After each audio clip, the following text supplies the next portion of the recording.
नमस्कार, PTC news देख रहे सभी दर्शकों का स्वागत। मैं हूं आपके साथ अतुल वर्मा, लेकर हाजिर हूं प्रदेश की तमाम खबरों का हाल। बुलेटिन का आगाज करेंगे, लेकिन सबसे पहले एक नजर हेडलाइंस पर।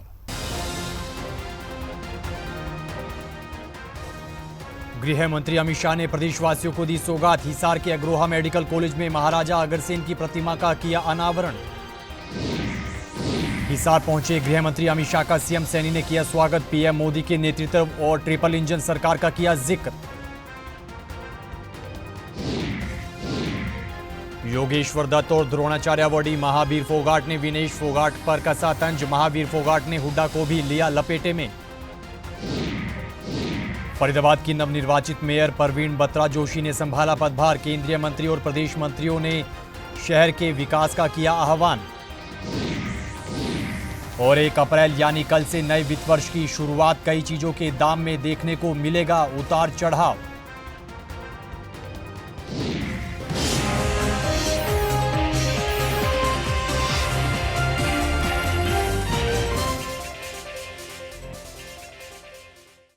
तो चलिए बुलेटिन का आगाज करेंगे अहम खबर के साथ। हरियाणा के हिसार पहुंचे केंद्रीय गृह मंत्री अमित शाह ने प्रदेशवासियों को बड़ी सौगात दी है। पूर्व मंत्री ओपी जिंदल की पुण्यतिथि पर गृह मंत्री अमित शाह ने हिसार के अग्रोहा मेडिकल कॉलेज में महाराजा अग्रसेन की प्रतिमा का अनावरण किया है और मेडिकल कॉलेज में 30 बेड के आईसीयू यूनिट का लोकार्पण और पीजी हॉस्टल का शिलान्यास किया है।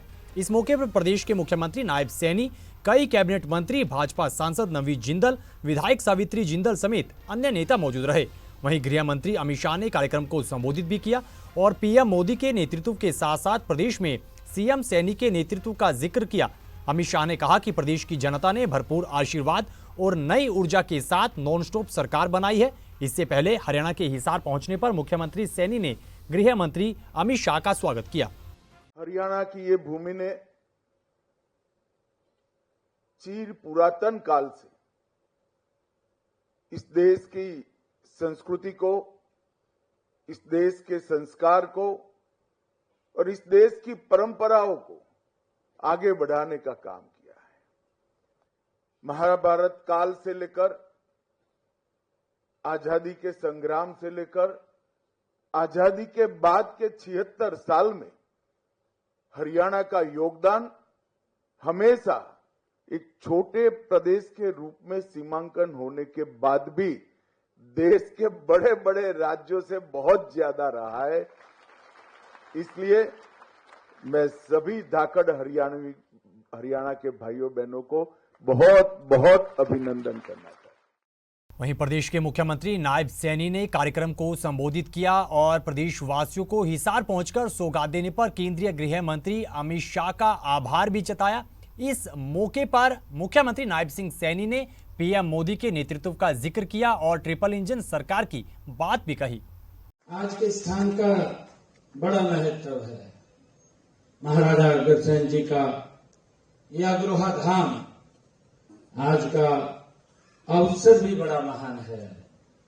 समाजवाद, राष्ट्रीय एकता, अहिंसा और मानव सेवा की प्रतिमूर्ति महाराजा अग्रसेन की प्रतिमा का आज अनावरण हुआ है।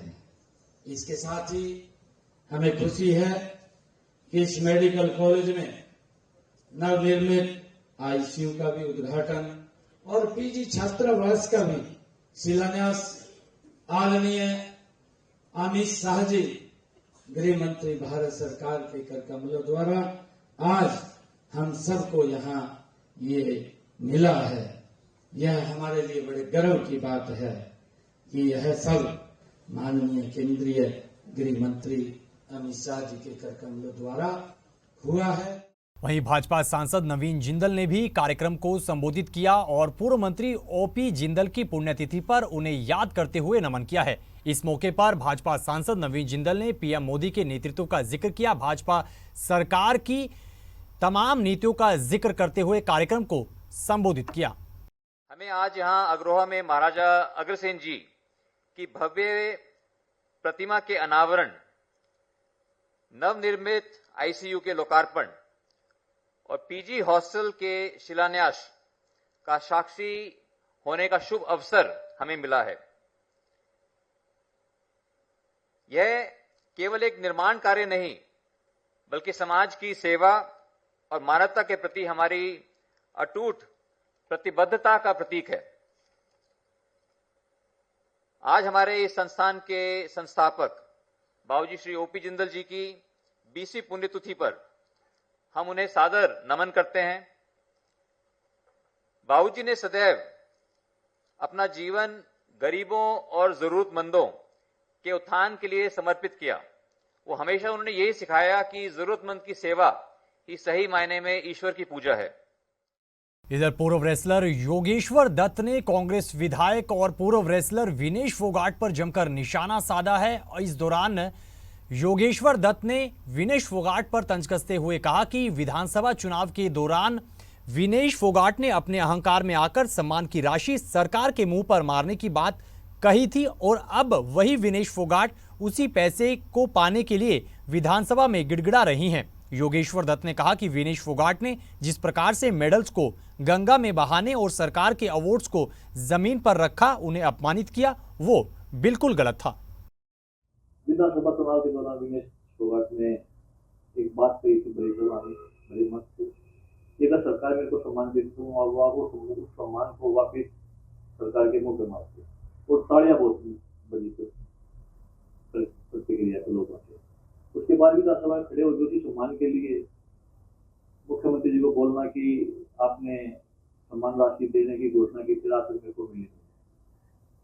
तो इसी ये चीज याद दिलाने के लिए कही थी कि भाई अहंकार में आए कुछ भी नहीं बोलना चाहिए, समय बड़ा बलवान होता है। और बड़प्पन है ये मुख्यमंत्री जी का कि उन्होंने उस टाइम पे वजन ना लेके आने की वजह से गलती के ऊपर भी अनुशासन हटाने के बाद भी सिल्वर मेडल का जो सम्मान हो देने की बात की थी।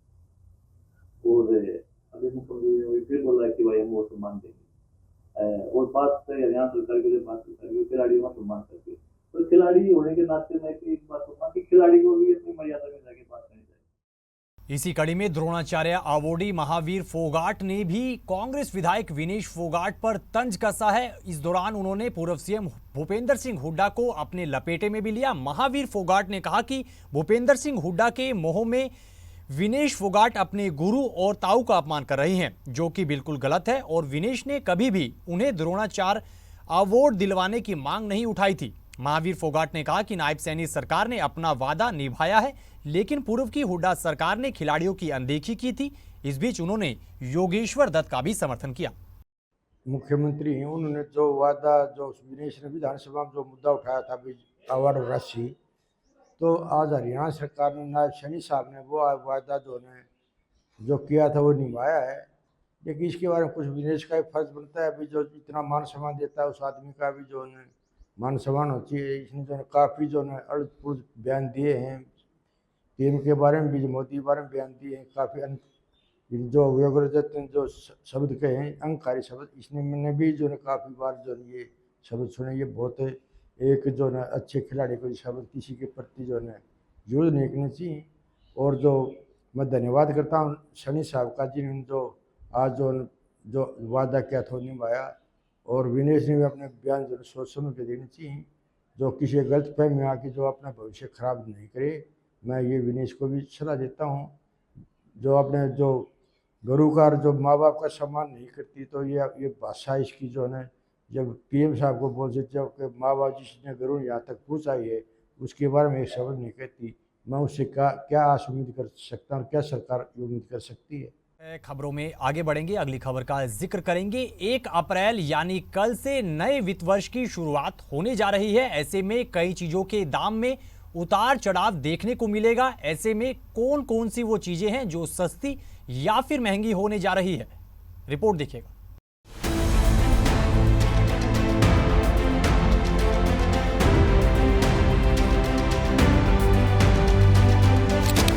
1 अप्रैल से नया बजट लागू हो जाएगा, यानी 1 फरवरी को सरकार ने बजट पेश करते हुए जो ऐलान किए थे उन पर 1 अप्रैल 2025 से काम शुरू होगा। हालांकि योजनाओं का फायदा कब से मिलेगा, यह योजना के प्रकार और लागू करने की प्रक्रिया पर निर्भर करेगा। आयकर छूट या सब्सिडी जैसे फायदे 1 अप्रैल से लागू हो जाते हैं, क्योंकि ये वित्तीय वर्ष के साथ जुड़े होते हैं।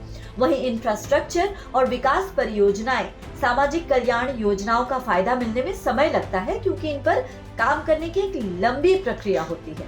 अब आइए जानते हैं वो 6 बदलाव जो कल से लागू होंगे। पहला, टैक्स स्लैब में बदलाव। न्यू टैक्स रिजीम के तहत अब 12 लाख रुपए तक की कमाई पर कोई टैक्स नहीं देना होगा। नौकरी पेशा लोगों के लिए 75,000 के स्टैंडर्ड डिडक्शन के साथ ये छूट 12,75,000 रुपए हो जाएगी। न्यू टैक्स रिजीम में 20 से 24 लाख की इनकम के लिए 25% टैक्स का नया स्लैब भी शामिल किया गया है। अब इसका असर क्या होगा वो भी जान लीजिए। असर ये होगा कि पहले 30% की अधिकतम दर 15 लाख रुपए से ऊपर की आय पर लागू होती थी, लेकिन अब ये सीमा बढ़ाकर 24 लाख रुपए कर दी गई है। इससे मध्यम और उच्च मध्यम आय वर्ग को कर में बचत होगी। अब दूसरे पॉइंट पर आते हैं, वो है टीडीएस लिमिट की सीमा बढ़ाई गई है, यानी 6 लाख रुपए तक की रेंटल इनकम पर टैक्स नहीं देना होगा।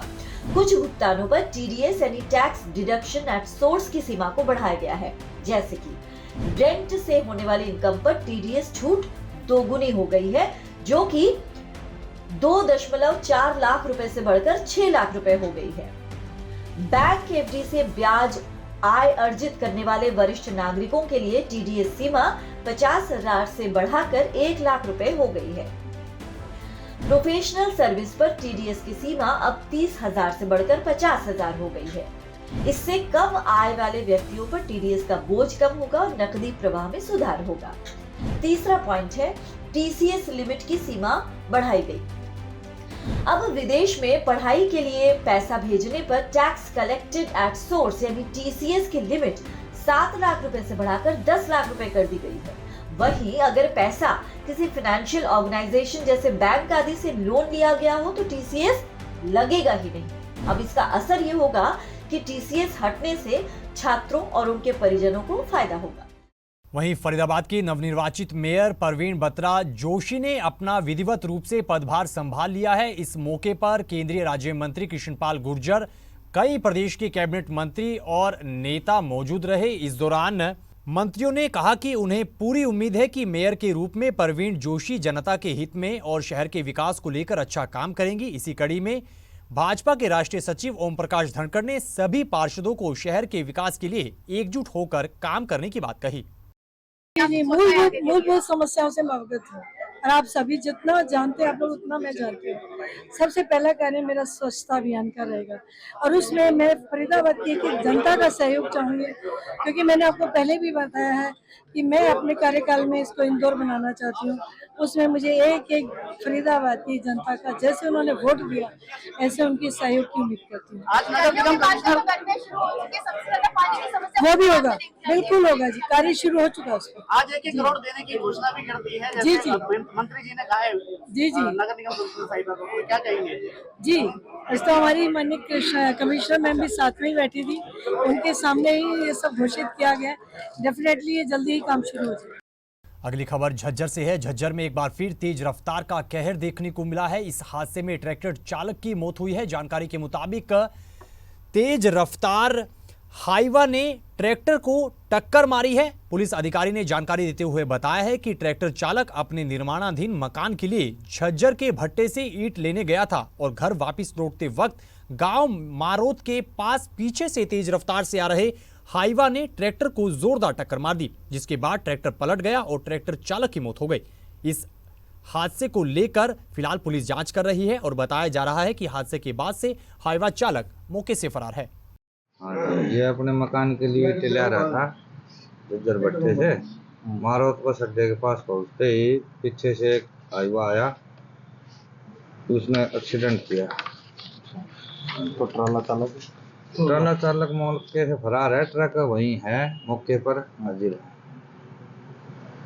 पोस्टमार्टम करा दिया, पोस्टमार्टम चल रहा है, कागज कंप्लीट। खबरों में आगे बढ़ेंगे। अगली खबर का जिक्र करेंगे। चरखी दादरी की अनाज मंडी में सरसों की आवक लगातार जारी है और इस वक्त सरसों की फसल का उठान ना होने की वजह से पूरी मंडी सरसों की फसल से अटी पड़ी है।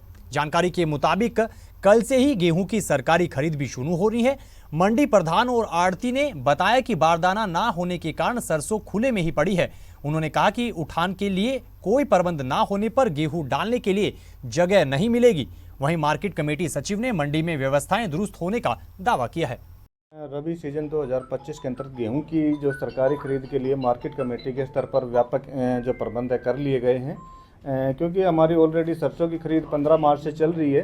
तो हमारे द्वारा जो इंतजाम किए गए थे, चाहे वो पीने का पानी है, मंडी की सफाई है, शौचालय की सफाई है, या गेट पास काटने के लिए प्रॉपर जो व्यवस्था है वो पहले से ही हमने शुरू कर चुके हैं। और गेहूं की जब अराइवल शुरू हो जाएगी तो उसके लिए हमारे पास व्यापक स्तर पर पूरे प्रबंध हमने कर लिए। उसके लिए भी जो ट्रांसपोर्ट का टेंडर था वो शायद हो चुका है, और जो लेबर का था वो भी ट्रांसपोर्ट टेंडर हो चुका है। तो जैसे बारदाना तो हमारे पास सफिशिएंट के जो क्वांटिटी में है, अभी खरीद एजेंसियों ने बताया कि उनके पास पर्याप्त मात्रा में बारदाना उपलब्ध है। तो जैसे ही ट्रांसपोर्ट का टेंडर शायद हो चुका है तो इसमें इस तरह की कोई समस्या नहीं आएगी सीजन के। तो इस खबर के साथ फिलहाल इस बुलेटिन में इतना ही, लेकिन पीटीसी न्यूज पर खबरों का सिलसिला बदस्तूर जारी है। आप बने रहिए पीटीसी न्यूज के साथ। फिलहाल के लिए दीजिए इजाजत। नमस्कार।